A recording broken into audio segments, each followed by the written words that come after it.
Olá, seja muito bem-vindo a mais uma aula bônus. Hoje conversaremos aqui sobre doença renal do diabetes. Sim, mais uma complicação aqui do diabetes e mais especificamente uma complicação microvascular. Eu sempre gosto de colocar esse slide no começo da aula para a gente pegar essa visão geral, as complicações do diabetes, a gente divide, complicações agudas, complicações crônicas e as crônicas a gente ainda faz essa divisão, microvasculares, macrovasculares. Então, olha lá, doença renal do diabetes está ali, uma complicação microvascular, e eu vou te falar, dentre as complicações crônicas do diabetes, é a que mais aparece na sua prova.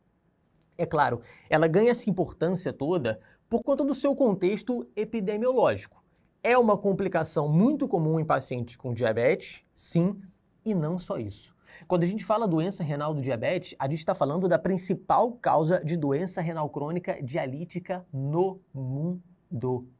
E além disso, se o paciente tem diagnóstico de doença renal do diabetes, automaticamente ele tem um risco cardiovascular mais elevado. É um paciente que normalmente vai morrer de infarto agudo do miocárdio, vai morrer por conta de um AVE.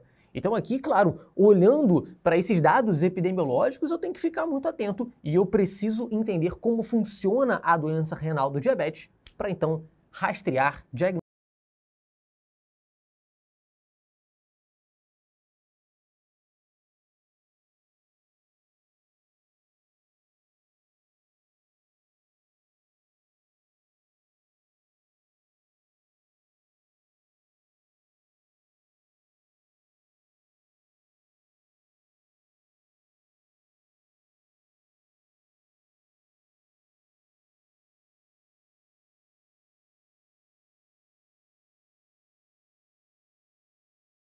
E a gente divide a doença renal do diabetes em basicamente 4 fases.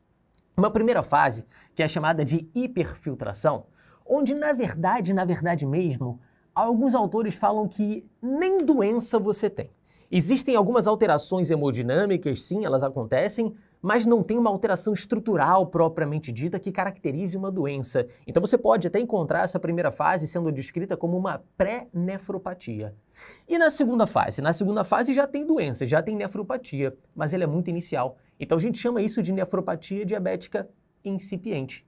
Agora, conforme a doença vai progredindo, fica evidente que tem uma nefropatia aqui.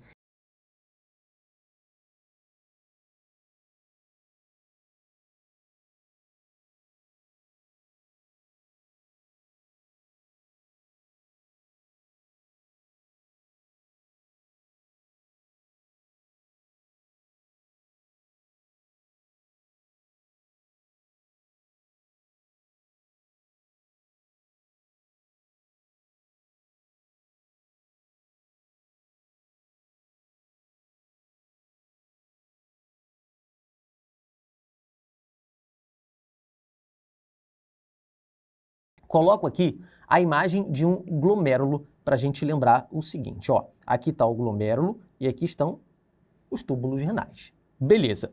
Aqui está o sangue que chega no glomérulo e lembra que esse sangue ele chega por uma arteríola aferente. Beleza, esse sangue vai ser filtrado aqui no glomérulo, o filtrado cai no túbulo renal e esse sangue ele sai do glomérulo a partir de uma arteríola, que é uma arteríola eferente. No caso do paciente com diabetes, a gente sabe o sangue dele tem muita glicose. É um paciente que tem uma hiperglicemia crônica. Essa glicose vai chegar até o glomérulo do paciente, chega pela arteríola aferente.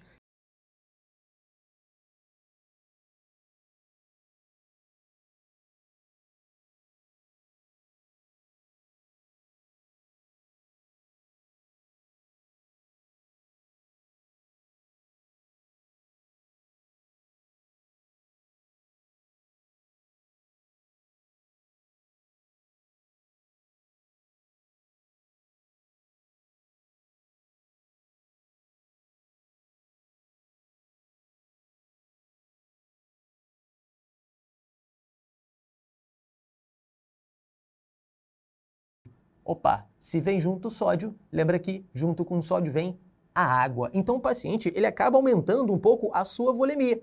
De forma compensatória, quando ele aumenta a volemia, os átrios começam a se distender e ele vai liberando alguns peptídeos para compensar. Um deles é o peptídeo natriurético atrial, o chamado ANP.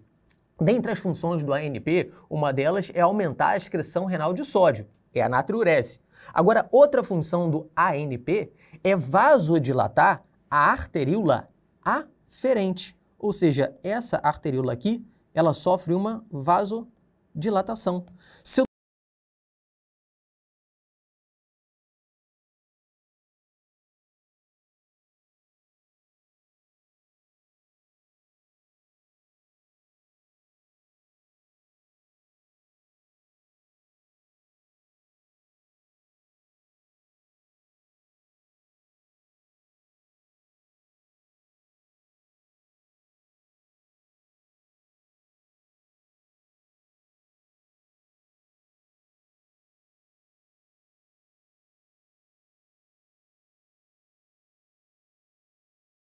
tem algumas exceções. Tem alguns pacientes que podem evoluir com doença renal crônica com rim de tamanho normal ou aumentado. E na lista de exceções está o diabetes. Por quê? Porque ele faz uma hipertrofia glomerular. Além dessa hipertrofia, outro achado que a gente pode ter nesse cenário é um espessamento da membrana basal glomerular. E o mais interessante é porque a gente reforça aqui, claro, que o grande alvo é o glomérulo, que ocorre essa hipertrofia glomerular, mas na verdade mesmo, não é uma hipertrofia só do glomérulo, é uma hipertrofia túbulo-glomerular. E quando acontece essa hipertrofia de todo o sistema túbulo-glomerular, eu acabo aumentando a expressão do cotransportador sódio-glicose. Eu aumento a expressão do SGLT2. Se eu aumento a quantidade de SGLT2, naturalmente, eu aumento a minha capacidade de reabsorver glicose, de reabsorver sódio. Se eu estou puxando todo o sódio, toda a glicose que antes ficava aqui no túbulo renal, concorda que eu vou ter uma quantidade muito reduzida de sódio no túbulo renal? Concorda que tendo um sódio muito baixo no túbulo renal, vai chegar uma quantidade muito reduzida de sódio lá na mácula densa? Gente,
estrutural mesmo, a primeira coisa que acontece é essa expansão da matriz mesangial e isso gera um grande problema, porque conforme eu vou expandindo o mesângio do paciente, eu começo a bagunçar as estruturas glomerulares.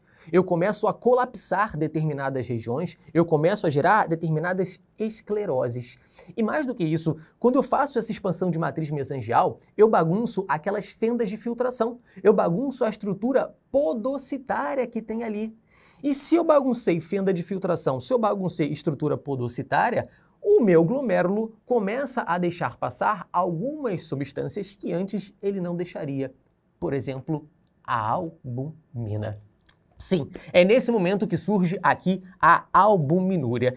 E se você pega um paciente que já tem albuminúria, eu vou te falar, ele não está mais na primeira fase. Agora o que ele tem não é só uma pré-nefropatia, não é só uma hiperfiltração. Não. Esse paciente já tem expansão de matriz mesangial, ele já bagunçou o seu glomérulo, esse paciente já está na segunda fase. Ele já tem pelo menos uma nefropatia diabética incipiente. Então essa é a primeira grande marca aqui pra gente. Tem albuminúria, tá pelo menos na segunda fase. Agora, claro, quando eu falo albuminúria, existem diversos níveis de albuminúria. E para caracterizar essa segunda fase, tem que ser uma albuminúria que a gente chama de albuminúria moderadamente aumentada. Antigamente a gente falava até microalbuminúria, mas esse termo microalbuminúria, ele não é mais preconizado pelas diretrizes, pelas sociedades, porque ele tende a diminuir a importância da albuminúria nesses pacientes. Então agora o termo mais correto é albuminúria moderadamente aumentada. Só para você lembrar, a gente vai discutir isso um pouco melhor na parte de diagnóstico, mas quando a gente fala de albuminúria, o padrão ouro seria a avaliação da albuminúria numa urina de 24 horas. Se esse paciente tiver uma albuminúria até 30 miligramas por dia, é completamente normal. Beleza, uma coisinha ou outra de albumina pode passar. Até 30 miligramas por dia, normal. Entre 30 e 300, eu chamo de albuminúria moderadamente aumentada, é a antiga microalbuminúria. Agora, acima de 300, aí eu já vou chamar de albuminúria severamente aumentada, é a macroalbuminúria. Então veja, quando a gente fala dessa segunda fase, essa nefropatia diabética incipiente, o que eu tenho é uma albuminúria moderadamente aumentada. O que eu tenho é basicamente isso daqui. Claro que se eu não fizer absolutamente nada, se esse meu paciente ele continuar sem um tratamento adequado, ele vai acabar evoluindo e progredindo a sua doença renal. E essa progressão de doença renal, ela é muito marcada pela progressão da própria albuminúria, que chega até essa segunda fase aqui, que é a fase que a gente chama de severamente aumentada, e aí naturalmente a gente troca ali e o paciente evolui para a terceira fase da doença renal do diabetes, onde ele tem uma doença renal diabética declarada. A diferença em termos de diagnóstico é basicamente essa, é a quantidade de albumina que o paciente está perdendo. Agora, a diferença em termos de prognóstico é enorme.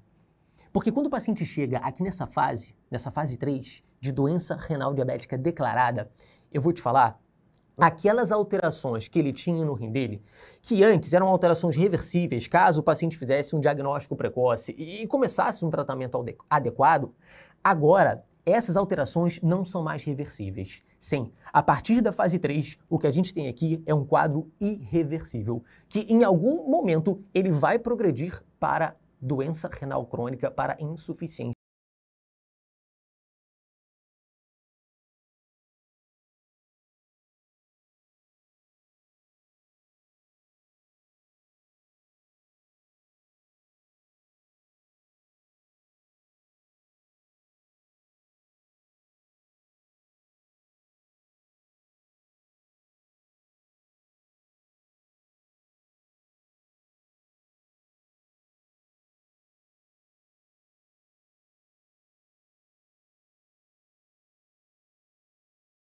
do diabetes é a doença arterial, a doença aterosclerótica, sim. E a vasculopatia do diabetes, ela não ocorre só em grandes vasos, não. Ela ocorre também em pequenas arteríolas que ficam aqui dentro do rim do paciente, mais especificamente na região túbulo intersticial. E quando você começa a ter a lesão desses vasos, o que acontece em última análise é um depósito de matriz hialina nesses pequenos capilares, que começam a ficar esclerosados. Então o que você tem ali, em última análise, é uma arterioesclerose por deposição de matriz hialina. A gente acaba chamando isso daqui de arterioesclerose hialina. É claro que esse vaso completamente esclerosado, ele perde a sua capacidade de vascularização em si. Então o paciente vai evoluir, de fato, com uma isquemia intersticial. Se ele evolui com isquemia de todo o interstício renal, esse paciente naturalmente perde a sua capacidade de filtrar. É um paciente que vai evoluir com redução da taxa de filtração glomerular, vai evoluir com azotemia. Bacana? Tá lá para você as 4 fases da doença renal do diabetes. O que é legal a gente marcar aqui? Quando eu olho para cá, para esse slide, e a gente criou um raciocínio em cima dessas 4 fases, a gente não decorou, a gente entendeu como é que elas acontecem, é intuitivo a gente pensar que as coisas naturalmente, elas vão progredindo. Começa aqui na primeira fase, vai progredindo, passa para a segunda, terceira, até que chega aqui na 4ª fase, que é onde o paciente tem a insuficiência renal.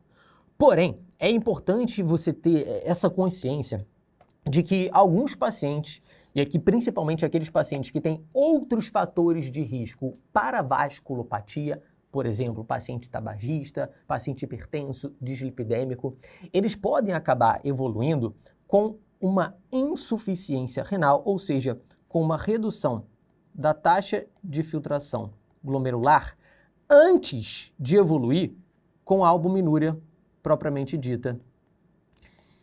Isso é estranho, porque foge daquela história natural da doença, onde o paciente teria aquele acometimento glomerular, inicialmente a doença ia progredindo, até que chega e gera a isquemia túbulo-intersticial. Se o paciente tem muito fator de risco para vasculopatia, ele de fato pode acabar tendo uma redução da taxa de filtração glomerular antes mesmo de evoluir com a albuminúria. E isso é bacana porque essa descoberta, ela é mais ou menos recente, e ela gerou uma grande mudança até na nomenclatura da doença. Porque antigamente a gente chamava isso daqui de nefropatia diabética. E atualmente você pode perceber pelo título da aula que a gente mudou e a gente passa a chamar muito mais de doença renal do diabetes.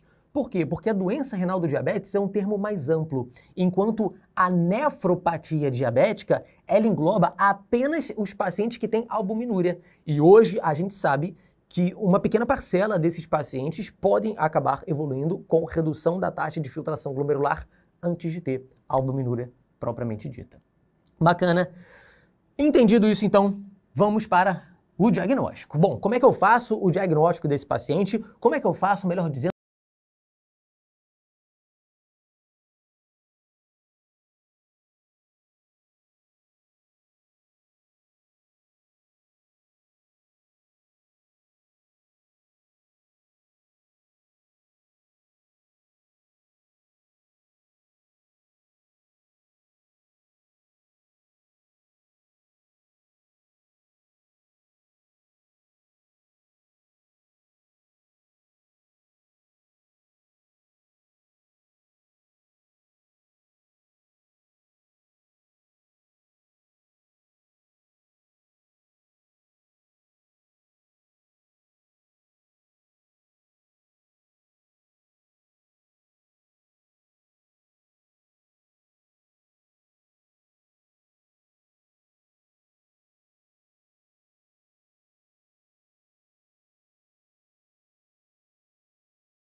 e é muito suscetível a erro. É difícil para o paciente, primeiro, lembrar que ele tem que coletar toda a urina dele, ele fazer essa coleta de forma correta, e é chato para o próprio paciente. É um exame ingrato, vamos colocar assim. Então, embora seja o padrão ouro, olha o conceito, não é o exame de escolha. O exame de escolha para rastreio é você usar a amostra isolada de urina. E você pode dosar nessa amostra isolada de urina a albumina isoladamente, então eu vou avaliar aqui a albuminúria, quanto de albumina que tem aqui, ou eu posso avaliar a relação albuminúria-creatinúria. Atualmente, a diretriz da Sociedade Brasileira de Diabetes, ela fala que essas duas formas, tanto você dosando a albumina isoladamente, quanto a relação albumina-creatinina na amostra isolada de urina, no spot urinário, ambos têm uma boa correlação com a albuminúria na urina de 24 horas e são métodos validados para o rastreio. Além disso, como a gente viu, alguns pacientes fogem um pouco daquela história natural da doença e podem ter uma queda na taxa de filtração glomerular antes de apresentarem aqui essa albuminúria. Então, naturalmente, junto com a albuminúria, o que eu preciso fazer é avaliar a taxa de filtração glomerular. Para isso, a gente faz a dosagem sérica da creatinina e a gente joga lá na fórmula para fazer o cálculo da taxa de filtração glomerular estimada. Ponto importante quando a gente fala de rastreamento. Existem algumas situações clínicas, por exemplo, exercício físico vigoroso, algumas doenças intercorrentes, algumas situações que são fisiológicas e até doença intercorrente não é uma situação tão fisiológica, mas é uma situação que a gente pode colocar corriqueira do dia a dia, que podem acabar gerando uma albuminúria transitória. Então, muito cuidado com isso. Para eu falar que o paciente tem doença renal do diabetes, ele precisa ter uma albuminúria fixa. Então, naturalmente, eu preciso confirmar essa albuminúria positiva com uma segunda avaliação, que normalmente isso é feito em 3 a 6 meses. Para a questão de prova, gente, não é para você brigar com a sua questão. Se ele colocar para você um paciente com diabetes, normalmente ele faz isso, um paciente mal controlado, um paciente cheio de fator de risco, que chega com uma albuminúria positiva, você vai entender que a banca está te falando que é um paciente com doença renal do diabetes. Agora, chegou amanhã no seu ambulatório, no seu consultório, vai atender um paciente, tem uma albuminúria positiva, você não vai falar para ele, olha, você tem doença renal do diabetes. Não. A chance é grande, mas eu preciso confirmar em 3 a 6 meses com uma segunda avaliação para comprovar que isso daqui é uma albuminúria fixa. Beleza? Esse conceito é extremamente importante. E eu até te mostrei, a gente tá falando isso toda hora, né? Que a albuminúria é a grande estrela aqui do diagnóstico, e eu já te mostrei pela urina de 24 horas quais são os valores de albumina que a gente considera e como é que a gente faz essa classificação. E aí pode surgir uma dúvida, você pode virar e falar assim, Marcos, mas como é que eu vou fazer isso com a amostra isolada de urina? Cara, é exatamente igual. A única coisa que vai mudar é a unidade que a gente utiliza. Então olha aqui, coloquei até 2 tabelas para a gente comparar. Nessa parte de cima, a gente tem a dosagem de albumina na urina de 24 horas, que seria aqui o padrão ouro. Foi o que a gente já viu anteriormente. E aqui embaixo, eu coloquei a relação albuminúria-creatinúria em uma amostra isolada, no spot urinário. A única coisa que muda é a unidade, porque aqui eu estou avaliando a albuminúria pela creatinúria, então a unidade é miligramas por grama. Aqui, como eu estou avaliando a albuminúria em 24 horas, é miligramas por dia, ou miligramas em 24 horas. Ah, Marcos, e se eu fizesse só a avaliação isolada da albuminúria numa amostra urinária? Mesma coisa, só ia mudar aqui, ó, a unidade, que passaria a ser miligramas por litro. Basicamente isso. Então, o raciocínio aqui, ele é exatamente igual, não muda muito, é até bom para a gente, facilita na hora de você pensar, facilita na hora da prova. E o que mais tem aparecido é em relação à albuminúria, creatinúria ou albuminúria isolada. Tranquilo? Então esse é ponto muito importante para a gente. E o rastreamento, como é algo que fica muito evidente na hora da prova, a gente percebe que começam a surgir algumas dúvidas. E umas dúvidas muito comuns que vocês gostam de perguntar, às vezes perguntam, mandam até lá no feed de dúvidas, é o seguinte, Marcos, por que esse rastreio ele tem que ser feito com a albuminúria e ele não pode ser feito com a dosagem de proteinúria? Qual é a diferença? A diferença básica é que existem algumas proteínas, normalmente proteínas menores, que costumam ser filtradas em situações fisiológicas pelo glomérulo. E essas proteínas, ao ser filtradas, elas caem no túbulo renal e são reabsorvidas, pelo menos na sua maioria. A albumina é uma proteína maior, que não costuma ser filtrada pelo glomérulo. Então isso traz maior especificidade quando eu penso em detectar uma doença glomerular. Veja, peguei um paciente e ele tem proteinúria, pode ser uma doença do glomérulo, que está deixando passar muita proteína, ou pode ser uma doença do túbulo renal. Porque se naturalmente esse glomérulo já permite uma certa filtração de proteína e essa proteína seria reabsorvida no túbulo renal, poxa, se o túbulo deixa de funcionar e não reabsorve mais, eu também vou ter proteína. Agora, a albumina não. A albumina não costuma ser filtrada no glomérulo. Então você está vendo que tem muita albumina na urina desse paciente? Opa, o problema está no glomérulo. E como a gente falou, o glomérulo é a grande estrela aqui da fisiopatologia da doença renal do diabetes. Outra dúvida comum, e até uma dúvida do dia a dia mesmo, porque muitas vezes você trabalha em um local mais remoto, não tem muito acesso a exame laboratorial, é mais difícil, e você fala assim, Marcos, para simplificar, Eu não posso fazer o rastreio desse paciente com o exame de sedimento urinário? Pedir lá uma urina tipo 1, um EAS, que vem lá a proteinúria, a quantidade de cruzes, eu não posso considerar isso não? Não pode. Não pode porque para aparecer a proteinúria no sedimento urinário, você precisa ter uma quantidade de proteína já muito grande. Para você ter uma ideia, a albuminúria só aparece no sedimento urinário quando ela ultrapassa 300 miligramas por dia. E você só vai conseguir detectar proteinúria em si, em geral, quando a quantidade de proteinúria ultrapassa 500 miligramas por dia. Então aqui eu estaria fazendo um diagnóstico de forma muito tardia, então não seria eficaz. Eu quero diagnosticar esse paciente precocemente, eu quero diagnosticar ele o quanto antes, até para eu conseguir tratar e reverter todas essas alterações. Eu não quero diagnosticar numa fase mais tardia, numa fase 3, numa fase 4, em que ele já tem uma doença que eu sei que vai acabar evoluindo de forma mais negativa, uma doença que é irreversível. Tranquilo? Aí você olha para cá e fala, bom, tô entendendo, mas e a biópsia? Não existe nenhuma situação que eu preciso recorrer à biópsia renal? Até existe. E a diretriz fala, olha, considere biopsiar o seu paciente se você tiver dúvida na hora do diagnóstico. E quais são as situações que você tem que ficar atento e tem que desconfiar do diagnóstico de doença renal do diabetes? A primeira, e uma das mais clássicas, é quando você tem uma proteinúria, uma albuminúria, com menos de 5 anos do diagnóstico de DM1. Eu te falei, diabetes tipo 1 eu sei quando começou, e doença renal do diabetes demora ali de 5 a 10 anos para se desenvolver. Se o paciente ele abriu um quadro de diabetes tipo 1 e com menos de 5 anos ele já está apresentando uma albuminúria, uma proteinúria, opa, será que isso aqui é doença renal do diabetes mesmo? Isso aqui tá estranho, hein? Pode ser outra nefropatia, pode ser alguma outra coisa aqui. É melhor biopsiar. Outra situação que chama a nossa atenção é quando o paciente tem um sedimento urinário ativo. O sedimento urinário clássico da doença renal do diabetes é um sedimento urinário branco, não costuma ter muita coisa ali. Então, quando você pega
a evolução de uma fase para outra é um processo crônico, eu falei bem isso, é um processo relativamente lento.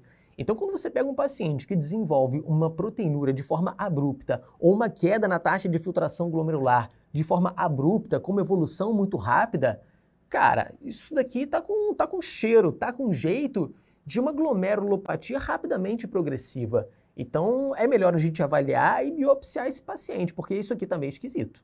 Bacana. Vai criando esse raciocínio, porque aí você não precisa ficar decorando, propriamente dita, as indicações de biópsia. Você entende que eu estou com dúvida aqui, isso aqui está fugindo do que seria o padrão da doença renal do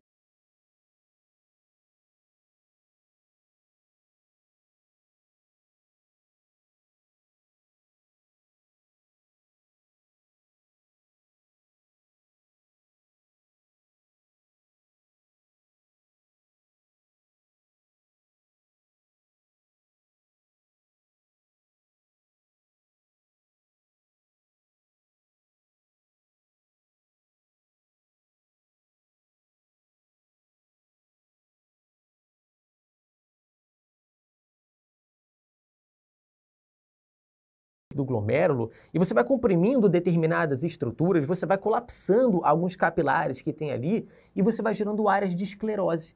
Então, uma coisa que pode vir descrita até na patologia desse paciente são áreas de glomeruloesclerose. Essa glomeruloesclerose, ela pode ocorrer de forma difusa, que é até o padrão mais comum, ou ela pode ocorrer de forma mais focal, de forma mais nodular, que não é o mais comum, mas é o mais específico. Isso aqui é tão especial e tão específico do diabetes que ganha até um nome próprio. São os nódulos de Kimmel-Wilson. Muito clássicos mesmo. Se você pega para treinar questão de prova, principalmente mais antigas, você vai encontrar várias questões falando de nódulo de Kimmel-Wilson. E se você pegar um paciente com uma doença renal do diabetes mais avançada, você sabe que isso está acontecendo por uma isquemia daquela região túbulo intersticial. Essa isquemia aconteceu por um depósito de matriz hialina naquelas arteríolas, que gerou uma esclerose dos capilares, o que acabou gerando, na verdade, uma arterioesclerose hialina. Aí você fala, pô, Marcos, olha só, eu estava gostando da aula, eu estava gostando dessa aula, eu ia te dar uma boa avaliação nessa aula aqui, eu ia mandar um elogio por e-mail.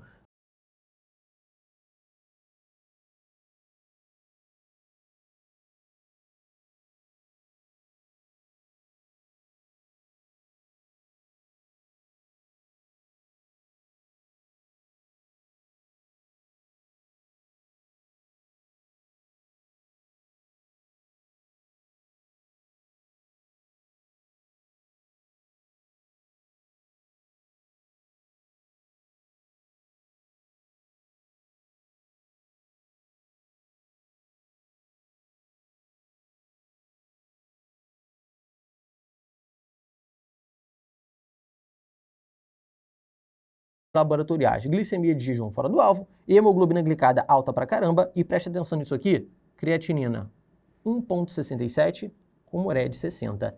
Essa paciente já tem diminuição da taxa de filtração glomerular, de cara você já consegue perceber isso. Ele vai falando, é uma paciente que tem aqui microalbuminúria, então tem ali uma albuminúria de 250 miligramas em 24 horas. E o que ele pergunta pra gente é o seguinte, em relação às alterações anatomopatológicas renais para essa paciente, assinale a alternativa correta. Bom, olhando para cá, o que a gente percebe? É uma paciente que tem doença glomerular e é uma paciente que já está numa fase até um pouco mais avançada, onde ela tem com certeza arterioesclerose hialina, porque eu estou vendo que ela tem uma diminuição da sua taxa de filtração glomerular. E quando você olha para as alternativas, olha a maldade dessa banca, que coloca logo na letra A, espessamento da membrana basal glomerular,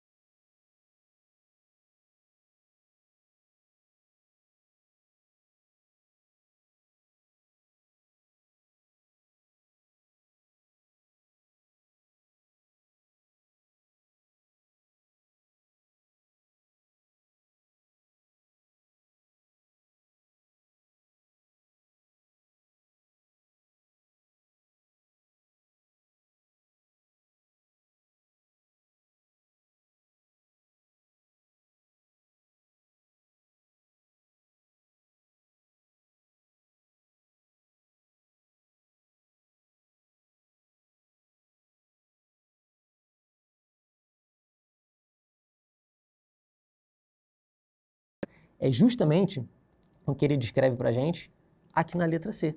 Glomeruloesclerose focal, que é até aquele achado mais específico, são os nódulos de Kimmel-Wilson, com hialinose arteriolar, depósito de matriz hialina nas arteríolas e fibrose túbulo intersticial.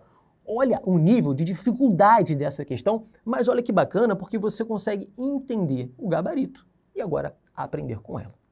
Claro que nem sempre é difícil assim. Tem questões que são um pouco mais tranquilas, como essa questão que apareceu no IANSP. Paciente de 56 anos de idade, diabética, obesa, em tratamento irregular com hipoglicemia antioral, apresenta hipertensão arterial de difícil controle e seus exames de rotina que mostraram aqui uma glicemia de 165, ureia de 55, creatinina de 1,3. O que ele pergunta pra gente? Olha, eu quero saber o que eu preciso fazer para avaliar a presença de uma nefropatia ainda incipiente. Bom, quais são os exames de rastreio para a doença renal do diabetes? É o que ele está perguntando para a gente e está logo na letra A.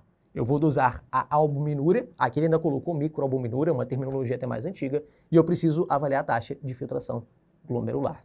Essa é uma questão até mais padrão, a gente encontra muito mais, uma questão até mais simples para a gente fechar aqui. Tranquilo?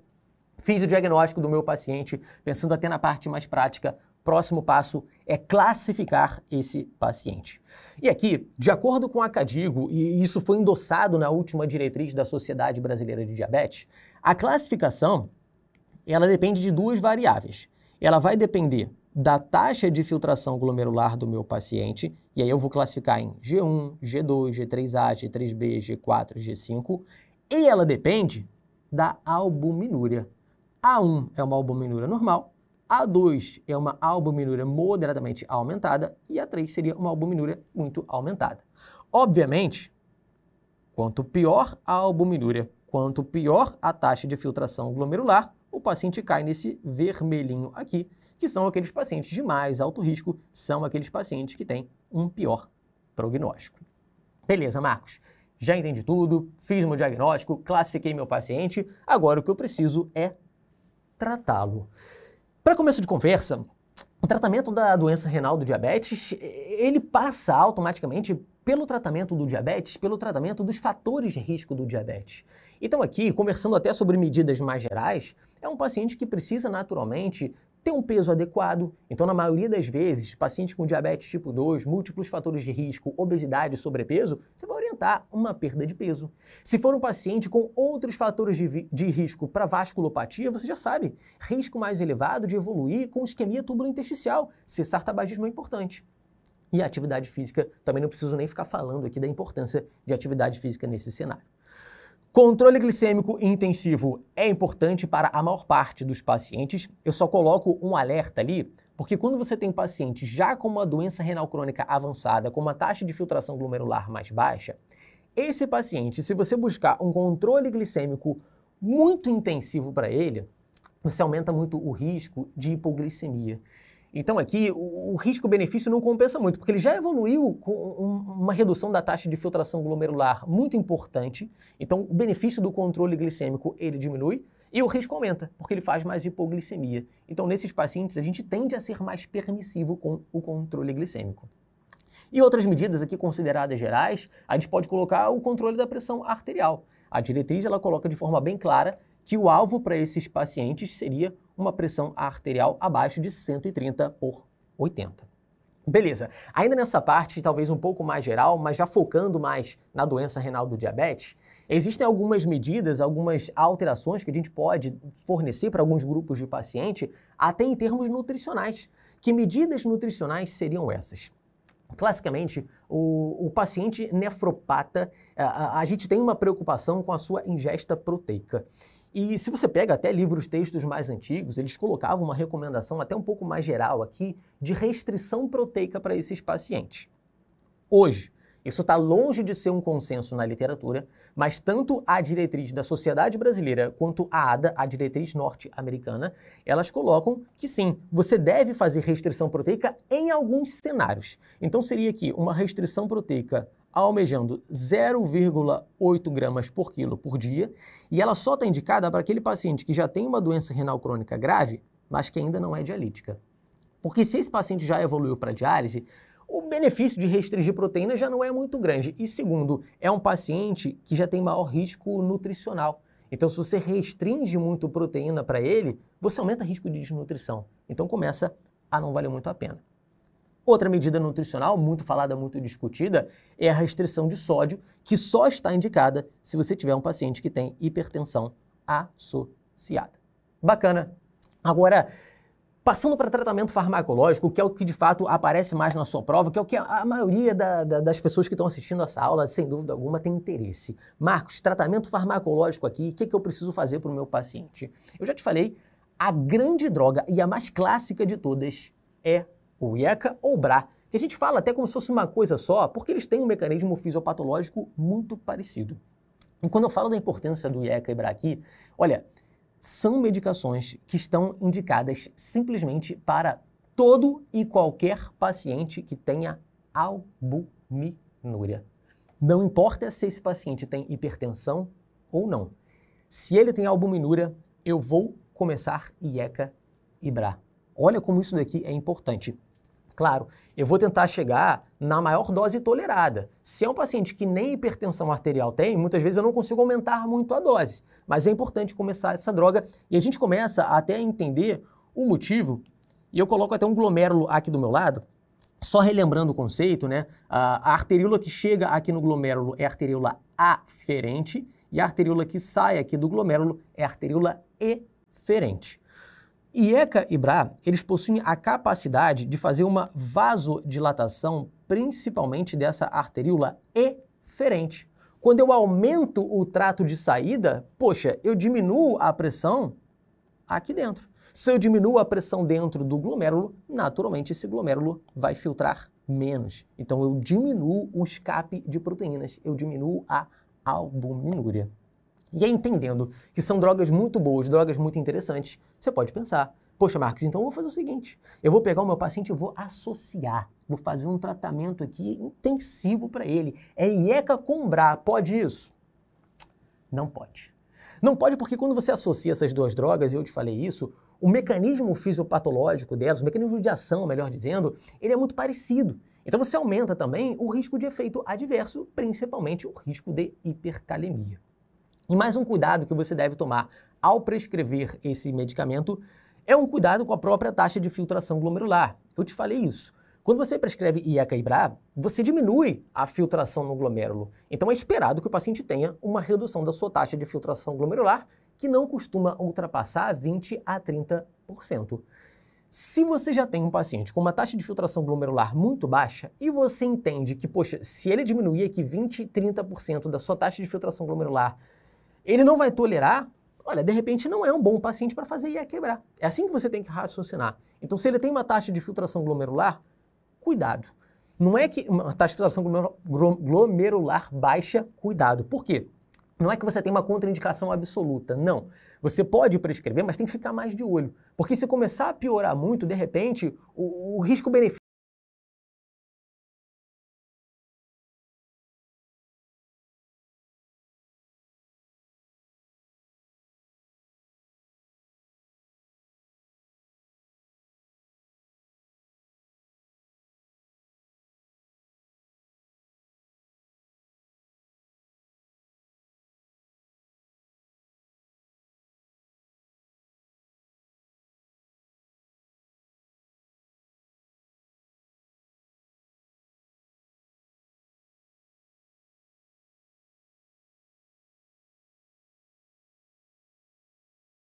Justamente por isso, os inibidores de SGLT2 hoje são indicados para todo paciente que tem diabetes tipo 2, quem tem diabetes tipo 1 não usa inibidor de SGLT2, desde que ele tenha uma taxa de filtração glomerular entre 30 e 60 ou uma albuminúria a partir de 200 mg por grama. A maioria dos pacientes vão se encaixar nesse grupo aqui, então para a maior parte dos pacientes a gente vai prescrever IECA ou BRA e inibidor de SGLT2. O que é mais legal aqui?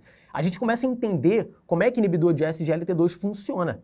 Veja, olhando aqui para essa imagem, que eu já até te mostrei na parte de fisiopatologia, a gente lembrou que conforme o paciente tem aquele mecanismo de hiperfiltração, ele sofre algumas alterações adaptativas, espessamento da membrana basal glomerular e hipertrofia do glomérulo, não só do glomérulo, de todo o sistema túbulo glomerular. Quando ocorre essa hipertrofia, eu aumento a expressão de SGLT2, que começa a captar mais glicose, mais sódio. Tira sódio do túbulo renal, chega menos sódio na mácula densa, o que acaba ativando o sistema renina, angiotensina, aldosterona e piora ainda mais a hipertensão, a hiperfiltração dentro do glomérulo. Quando eu pego e bloqueio e inibo o SGLT2, o que eu estou fazendo é deixando mais sódio aqui no túbulo renal. Se eu deixo mais sódio no túbulo renal, olha aqui, ó, chega mais sódio na mácula densa. Está chegando mais sódio na mácula densa, eu diminuo o estímulo para o sistema renina, angiotensina, aldosterona. Então, de certa forma, o que eu estou fazendo aqui é reduzir a pressão no meu glomérulo. Então, a gente entende como é que esse medicamento funciona e por isso que é tão bacana.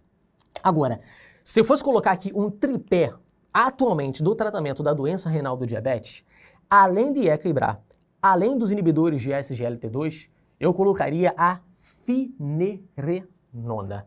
O que seria finerenona? Um antagonista do receptor mineralocorticoide, mas um antagonista seletivo e não esteroide.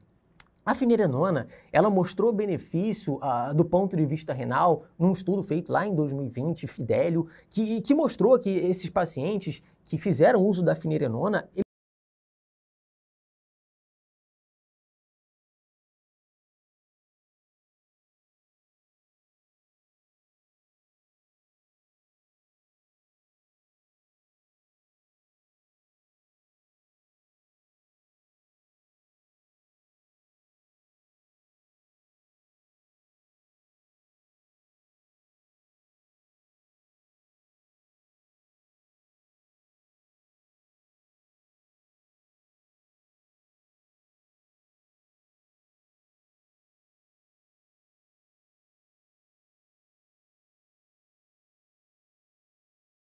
e os estudos foram feitos sempre em associação com IECA e BRA, por isso que ele coloca assim na sua diretriz. Então, hoje são, sem dúvida, as 3 grandes drogas que a gente usa para tratamento da doença renal do diabetes.